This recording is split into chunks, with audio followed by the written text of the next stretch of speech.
But tonight we just want to look at 9, 10, 11, 12, 13, 5 verses. So beginning in verse 9 with the character of a living sacrifice. Remember, the subject is you, changed by the Lord, who have surrendered yourself to the Lord as a reasonable and acceptable service to God. And you're being transformed, not conformed to the world. Verse 9 says, let love be without hypocrisy, abhor what is evil while you cling to what is good.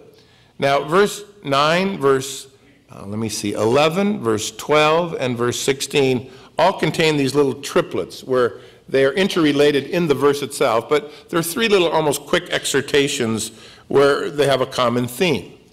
Here, you should love without hypocrisy one another while you hate evil and still cling to what is good. And it may not seem like there's a link there, but if you think about it for a minute, I think you'll see it.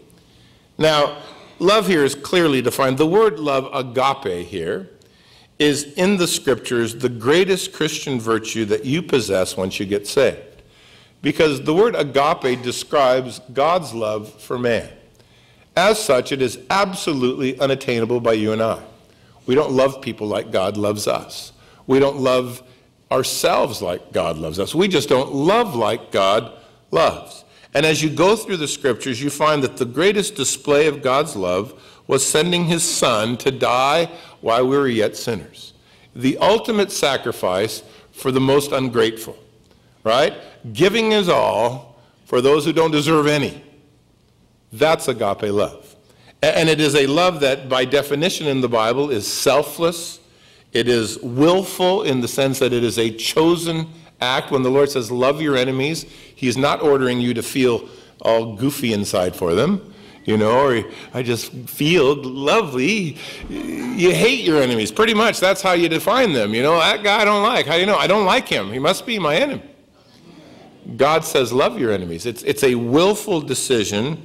It's concerned with the welfare of others far more than your own welfare. It is a willingness to give up everything you have for the sake of another's gain. It is not feeling driven, but commitment driven.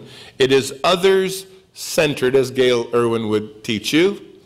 And it is impossible for you to have unless God move into your hearts. Which is why when you get to verse 9, Paul is able to say to the living sacrifices who now knowing the Lord and all those principles of the first 11 chapters, love like God loves, but without hypocrisy. Hate evil, love good.